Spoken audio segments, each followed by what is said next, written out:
everyone. I'm Ari here with Rachel, and we're your hosts for the Merry Writer podcast. This week, we are on episode 243, and we're asking, do you track your writing journey?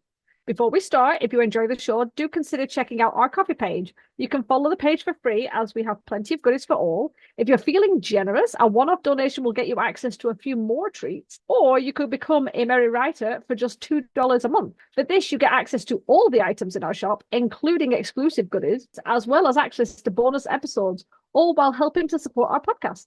If that's not your style, but you still enjoy the podcast, then do please subscribe wherever you're listening if you haven't already, and consider dropping us a like. It really helps the algorithm. Okay, let's get to our episode. Maybe this question should have actually been, how much of your writing journey do you track? Now, I have seen writers who have stated the date they actually started.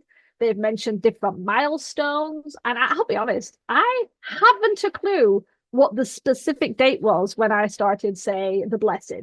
Now, don't get me wrong, if I pulled out all my notes, because I do like to write dates down, whether I'm tracking word counts or whether I'm making scene ideas or notes in my pad, I will always put a date, well, mostly put a date on it. So I could probably give a vague idea of when I started the manuscript, maybe, but I don't sit down and plan and do an outline in a very specific way.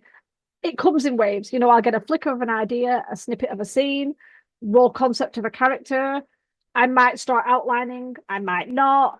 I might do half the outline and then I might start writing and then go back and finish part of the outline. I've talked about this before. I'm not linear. I am like a pinball careening around. Now, obviously, if you track your journey, or if you want to track your journey, you might want to think about this. It's like, would it be the start when you actually started drafting? I know some writers who are very, very scheduled. It takes them like 1 week to brainstorm, and then they give themselves like 2 weeks to outline and 3 months to draft. It's like a very military operation. And I'm not like that, but I think it works for some people. So, hey, if it does, great.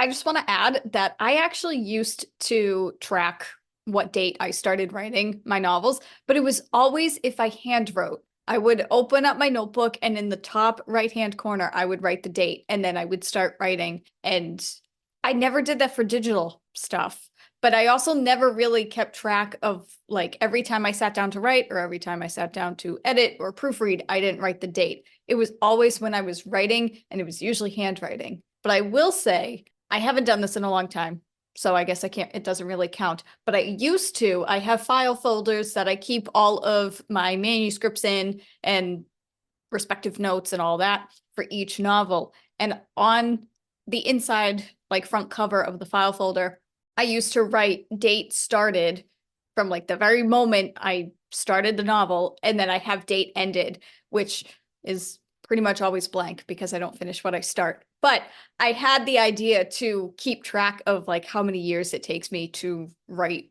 whatever the book is. I kind of stopped doing that though. I should do that again because it's kind of fun to see like how long it actually took you.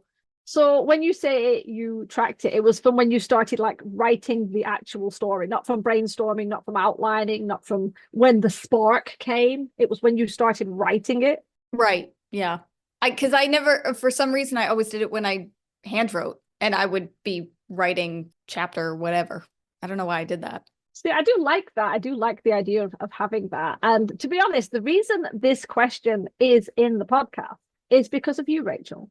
Because I was mooching around on your website, on the Merry Writer, you have a little like timeline of, we started the game this day and we did and I'm like, that is brilliant. And then I think about 3 weeks later, I saw somebody had done it, something similar, and they were tracking the progress of their novel. It's like first idea, outline started, drafting characters, and they'd plotted everything. And it was down to like the edits, when they created their map, when it went out to betas. And I was like, wow, that's actually a really cool idea. Why didn't I do that? That graphic I have for the podcast is like the cutest thing. Not to toot my own horn, but I'm really proud of that graphic. I will admit it's an edited template from Canva. I didn't like come up with that style on my own, but I really like it and it's cute. And I never thought to do something like that for my novels. But that's it. That's what caught. This is why the whole podcast episode is here. I saw that and I thought, wow. And then because, as I said, I'd seen this other writer do it. And since then, I've seen video vlogs and newsletters where it's like kind of like spelled out, maybe not in so much detail as the one I mentioned earlier, but they've shared the basics of it. And I found that I actually really like reading about the journey that other writers have. I like to see them and go, wow, that person finished so quickly. Or other ones where it's like, I started in 2015 and I finished the first draft in 2020, and it's like, okay, that's more my style. I can get behind that. And I think it's quite good because it gives you an idea, whether you're a writer or a reader. It kind of gives an idea of just how long things can take or how everyone works differently. I mean, as I said, some people will put down everything, the maps and everything, and others, they won't make maps. They'll make their own book covers, or they'll only have like two editors, two beta readers and that. So it kind of is, I don't know, I kind of really liked it. I really did. I think the only problem is, as much as I like it, I am rubbish at remembering. My newsletter is proof of that. I keep forgetting to send it. Hopefully by the time this episode goes out, people are like, no, she's been so consistent, because I'm hoping to get back to being consistent. But yeah, I would actually really like to have done that. And I'm going back to some of my newer manuscripts and I'm trying to find the dates I've written somewhere, and I'm going to try, it's like anything, I'm going to try and kind of keep track of it, even if it's just for me, even if it's not online. I know people like to share their milestones, like finish the first draft or finally got it edited, and they'll put it out there, which is great because, again, we're sharing with the community.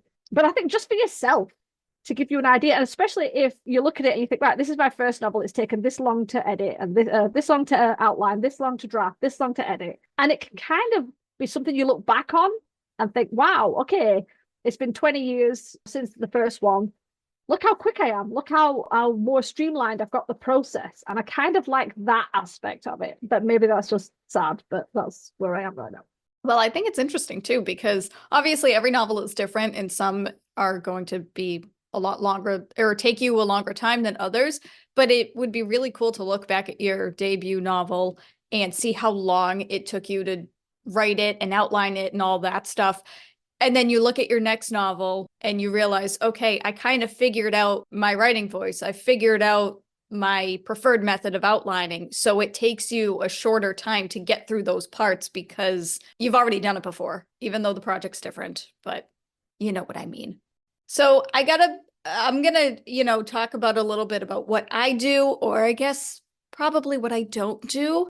When Ari came up with the topic for this podcast episode, I was thinking in terms of sharing your writing progress and tracking it online and stuff. And I have to say that I used to do it a lot when I first started writing because I thought that was proof that I was a writer. If you posted your word count, your daily word count on Instagram or social media, wherever, then that meant that like you were a writer because you wrote consistently and you wrote every day and, yada, yada, yada. But I eventually stopped tracking my word counts and such a long time ago because it got overwhelming and I would feel guilty if I had a dry spell. I remember I've since deleted them, but I do remember, I think it was during a NaNoWriMo session, I was posting my daily word count on my Instagram. And I think there's like 2 weeks straight where the graphic is exactly the same because it was 0 words. I deleted it, so you can't do it. You can't scroll through my Instagram now. But when I was like looking past on all of the stuff that I had done and I realized, like, why is the same graphic posted like a million times? This is ridiculous. Like, Rachel, why did you think that was a good idea at the time? And the captions were all very similar too. It's like, did I write today? No, I didn't write again today. No words again today. And it was like, I don't know. So I stopped doing that, but I will admit that I am trying to get better at talking about my writing.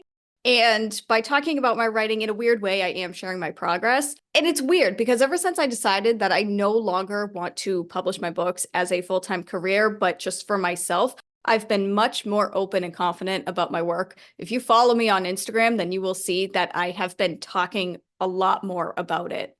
But I also want to add that you can track your writing journey without sharing it online. I've seen videos of labor and delivery nurses have like a jar of beads. And I know this sounds totally random, but they would have like blue beads for boys and pink beads for girls and like white ones for angel babies. And they would just put it all in a jar just to see how much life they've helped bring into the world. And I've also seen teachers do it where they have the jar of beads to see the amount of students that they've taught over the years.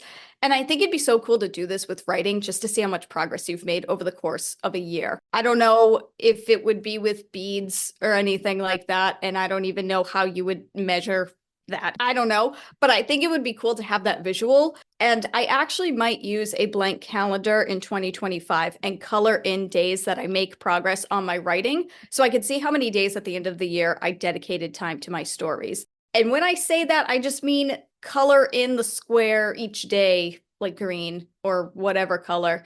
I'm not going to use different colors, whether I wrote words or whether I edited. Just if I gave my stories any time, whether it's just 15 minutes on a day, just color in the day and just see that you did make a lot of progress. There, you know, you're not tracking anything. You're not keeping track of word counts or page counts or anything like that. Look at how much progress you made just by dedicating your time to it each day. And I think that's something I'm going to do for 2025. I can't start it now because it's the end of the year and that'll bother me. So I get that. It's like, yeah, I've started on Monday. You can't start on a Thursday. You know, it's just weird. But yeah, it's weird. It's weird. Sometimes it helps to have that kind of visual tracker. And I know what you mean. You can kind of get in your own head about making a note about whether it's editing or writing or, you know, just random work, you know, whether it's working on marketing or working on character profiles or building a map or anything like that, because you can kind of start thinking, wow, I'm spending way too much time on character profiles.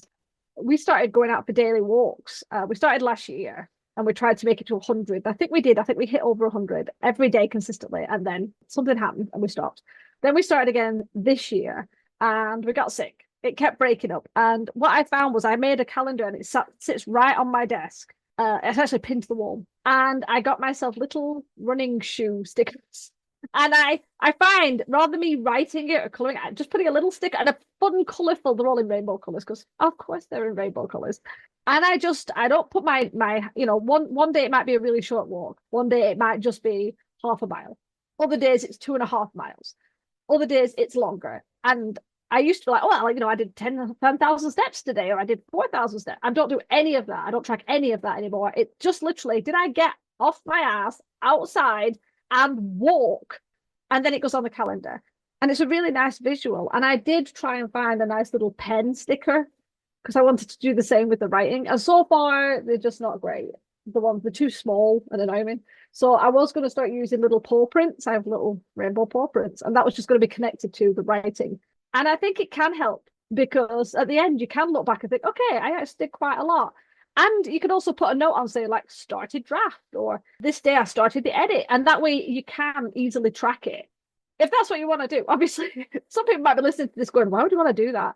It's just something fun. It can keep you on track. It can keep you accountable. I think that's why a lot of people share things like that online. You know, they share the wins of, wow, I finished my first draft. They share the rejections of, you know, 3 betas didn't want to finish my work. That would be very sad. I'm very sorry if that's ever happened to you. So yeah, and I think by putting it out there and making people aware that you're doing this, it does create accountability, you know, an external accountability, because you get people going like, how's that novel going? You're like, ah. Or you can just do it internally where you're looking at it thinking, wow, okay, I spent 3 months outlining, but wow, now I'm, you know, I've charged through the whole manuscript in 3 weeks. Brilliant.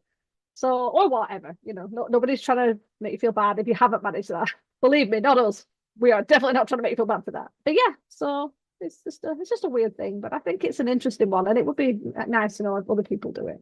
Well, no, I just wanted to agree with you. I think the accountability helps, but also just for you yourself, because as writers, it's lonely and we're not confident in our work and we have imposter syndrome. So just to see something on the calendar or the amount of stickers you have, just to see that, hey, I did work on it, can help a lot. Because I know for a fact, if I tracked it on a calendar and I wrote the word count every day, and then I would look at it and say, oh, wow, I only managed 103 words on Monday, but at least Wednesday, I wrote like 500, but then I didn't write anything on Thursday. I would make myself feel bad. I wouldn't be looking at the fact that, hey, I made progress. I would be making myself feel bad that I didn't reach a certain threshold. But if you just color in that square or place a sticker down or do whatever it is you want to do, whether it's in a journal, just something for you, or it's online, and you just see, wow, I wrote 18 days out of the 30 days of the month. That's more than half. That's fabulous. It's like it's just that visual that can really give you a little boost. And it doesn't matter where you are in your writing journal, where you are in your writing journey, or what it is you're currently working on, just to know that like you are making progress and you're still going can be a huge confidence booster. Yeah, it can. It really can. And also, it's just as a side thing, you can actually end up tracking patterns that you didn't realize were there.